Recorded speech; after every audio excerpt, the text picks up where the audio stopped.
Alhamdulillah, kembali kita melanjutkan pembahasan kita dalam kitab Al-Wasaya Nafi'ah karangan Al-Imam Al-Habib Abdullah bin Alawi bin Muhammad Al-Haddad, yang mudah-mudahan berkah duduk kita di majlis ilmu, berkah bacaan maulid dan salawat kita kepada baginda Nabi Muhammad.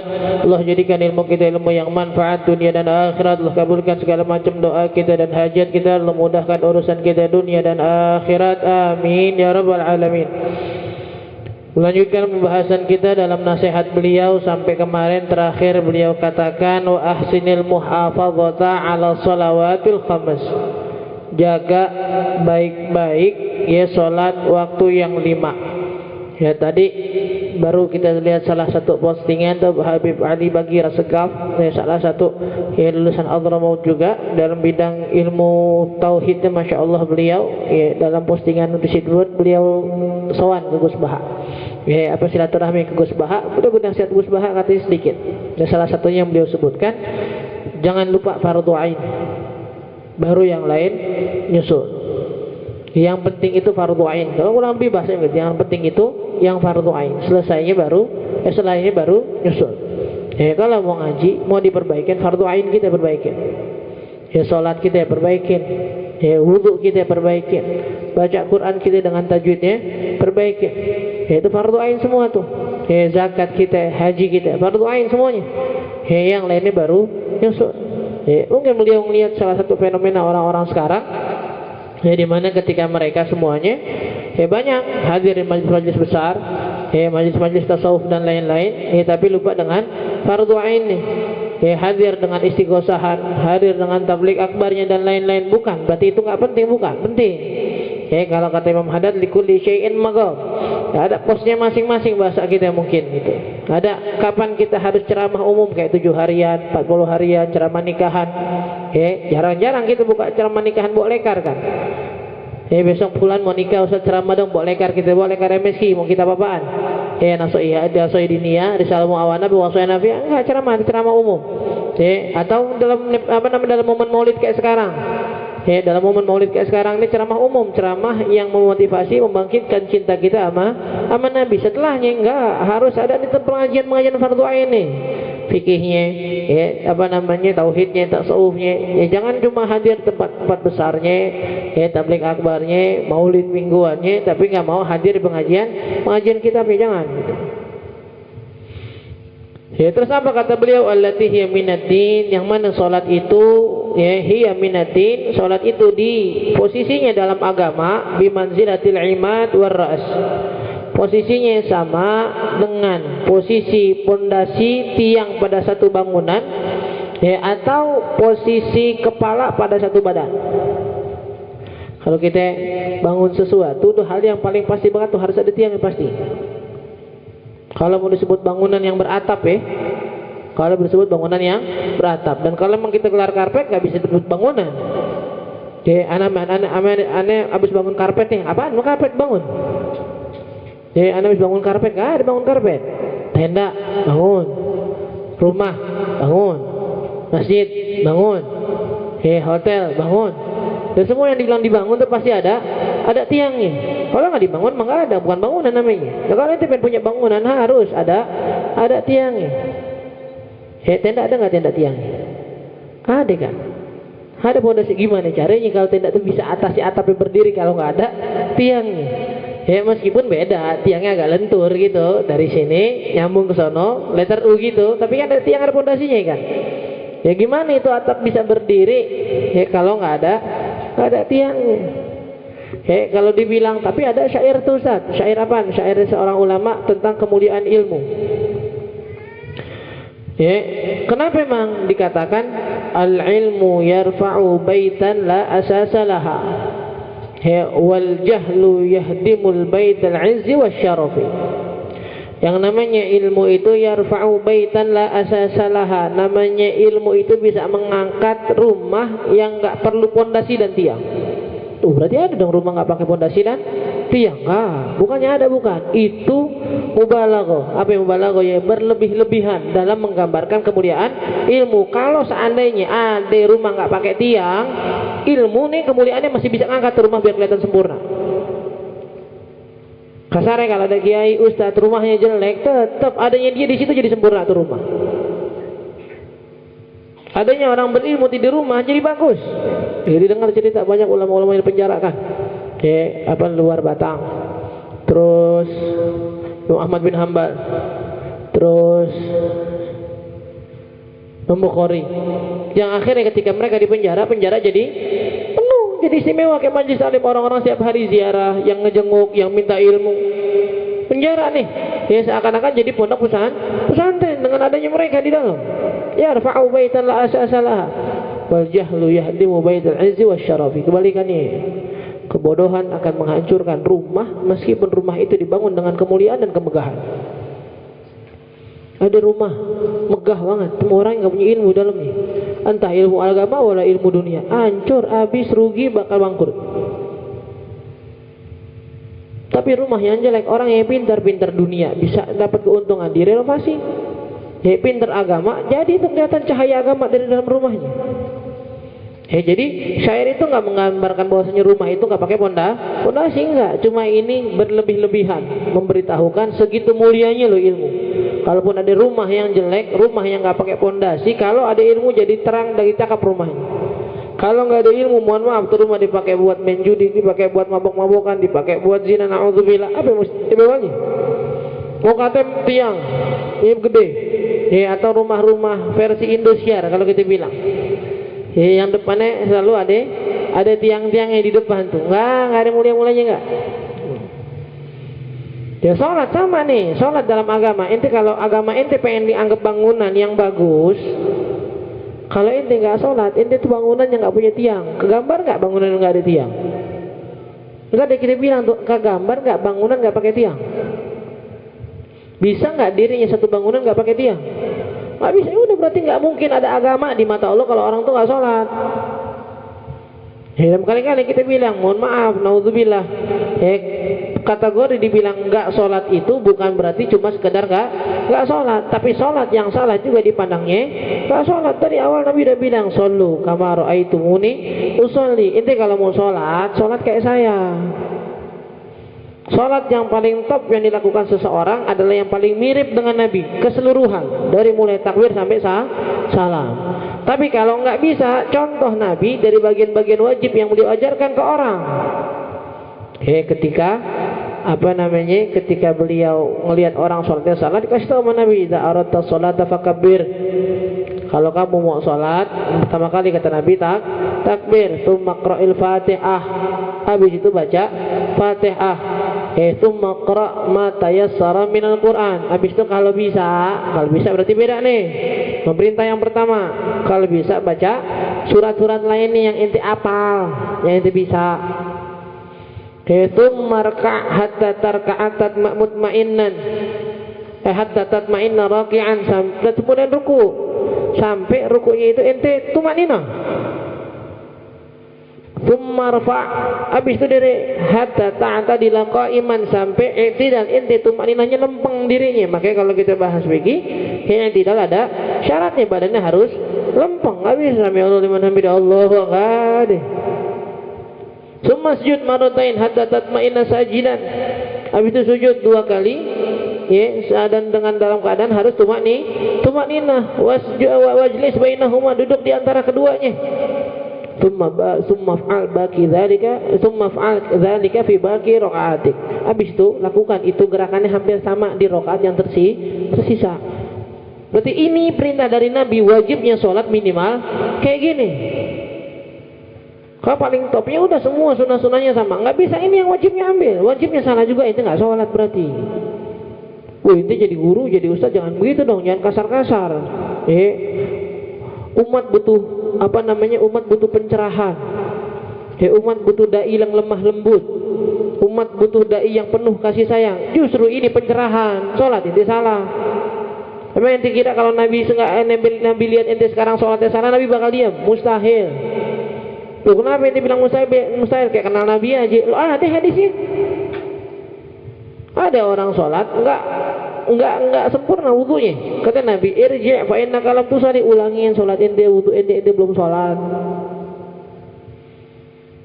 Lihat Nabi ngelihat salah seorang sahabat wudunya nggak kebasuh, mau di'adzufrin, dibilang nggak kebasuh segede kuku,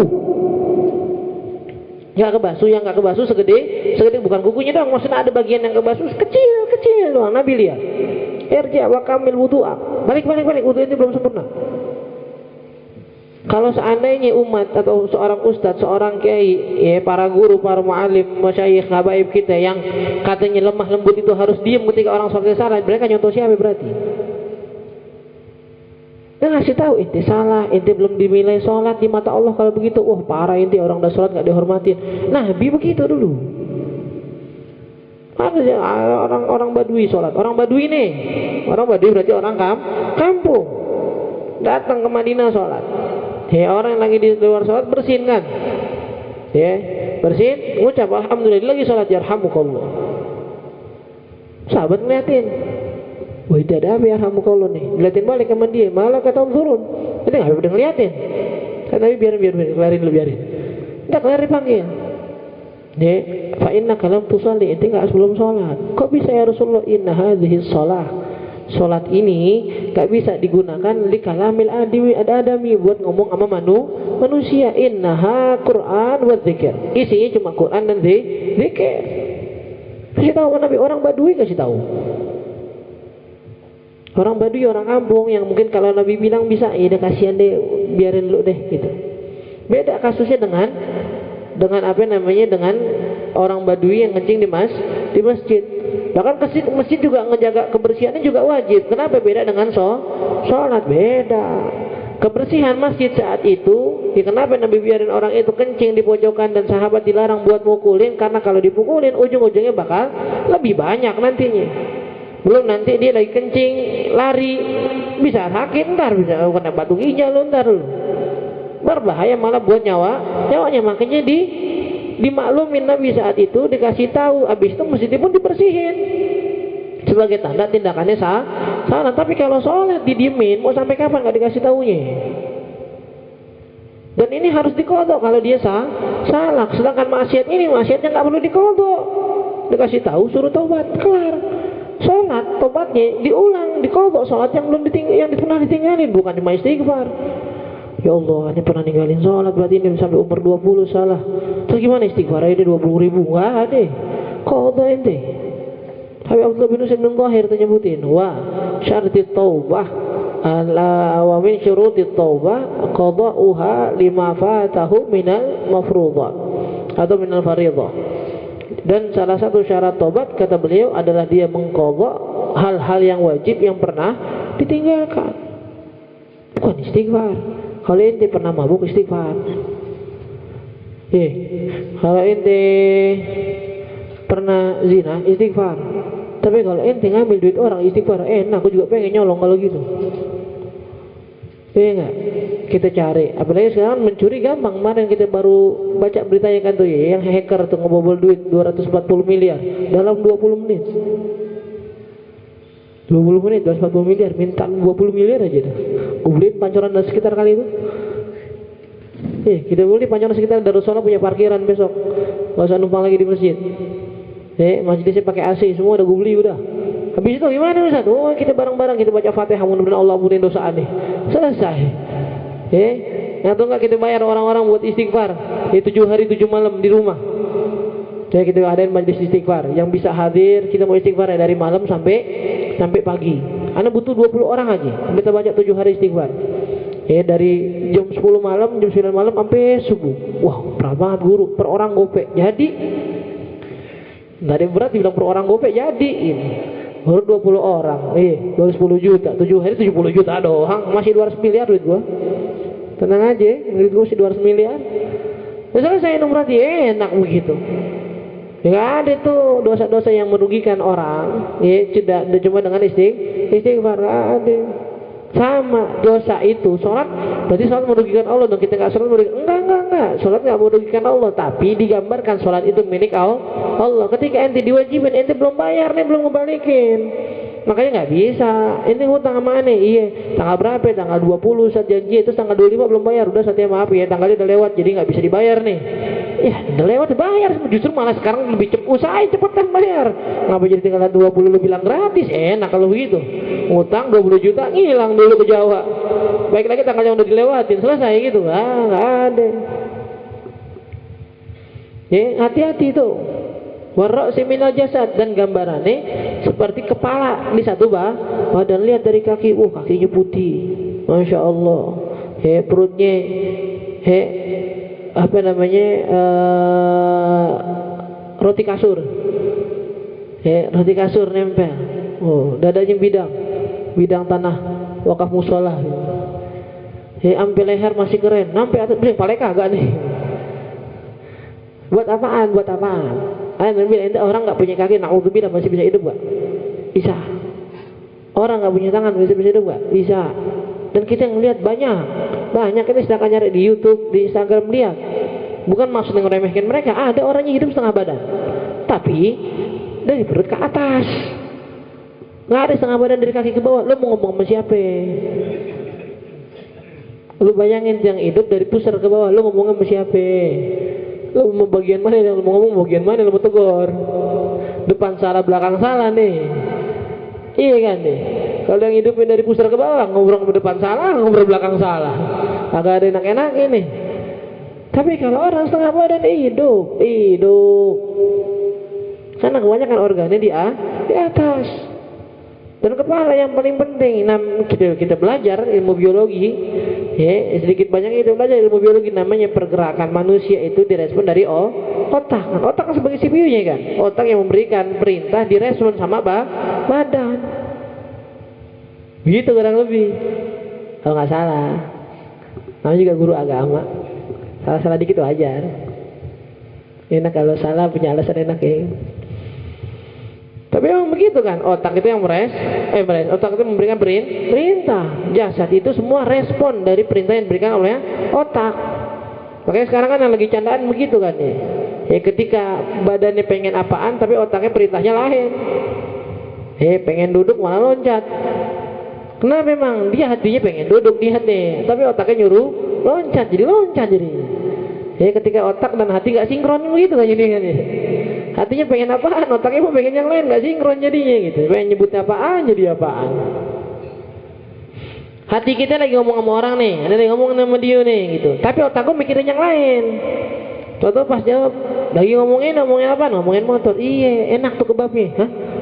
Motor guru, motor. Kemarin bener motor di mana menjadi kebab nih gitu. Iya, saat gue lagi ngomong sama dia nih, hatinya mungkin tadi ngomong sama dia, tapi otaknya lagi mikirin kebab, jadi ngerespon ke perintah ke mulutnya, jadi ngomongin kebab. Bagus tuh kebabnya, kebab motor. Lagi ngomongin motor, nggak jadi kebab jawabannya. Ya udah tuh otak tuh. Nah, sekarang kalau nggak ada kepalanya gimana? Yang nyuruh di jalan kaki kanan kiri siapa? Sedangkan perintahnya udah nggak ada. Jantung yang memompa darah kan nih. Jantung yang memompa darah. Nanti pada paham kan nih? Tengah ada yang lulus lagi biologi ini. Jantung yang memompa darah. Kalau nggak ada jantung, gimana darah yang mau dipompa? Kalau ke atas masih hidup. Lucu juga. Jantungnya ada. Guru, berarti harusnya bisa hidup dong, ada memompa darah. Itu perintahnya siapa? Yang merintahin siapa? Makanya kalau kita ngelihat setan kepalanya buntu, nggak ada yang benar kan? Perintahnya nggak benar. Perintahnya nggak benar, soalnya kepalanya nggak nempel, perintahnya nggak benar jadinya. Sholat di agama kita, di hadapan Allah kayak gitu. Ente zakat, ente haji, ente umroh, oke, ente punya kaki. Ente zakat, oke, ente punya badan. Ente puasa, oke, ente punya tangan. Ente nggak sholat, nggak ada pahala, mau ngapain? Nggak ada palanya, mau ngapain? Ente mau ngapain? Nggak ada palanya.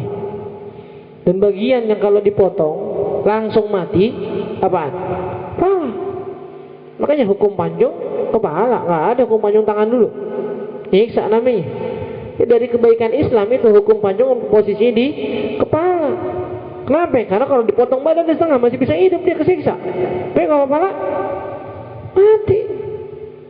Hukum pancung dari mana? Dari paha ke bawah kan hukum pancung namanya, potong kaki. Nggak ada hukum pancung, hukum pala.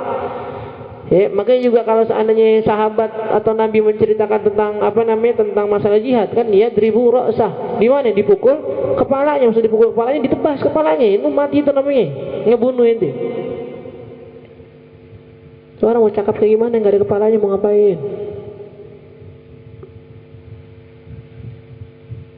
Pakai bawahannya bagus, jasnya bagus, nggak nyisir gitu kan, nggak enak aja ya gitu. Jasnya udah bagus, saya udah bagus, nggak nyisir, palanya kagak, nggak nyisir. Ada palanya botak aja nggak bisa nyisir, nggak enak juga itu. Ya orang-orang habis rapi-rapi pakai baju dia nggak bisa nyisir, botak doang.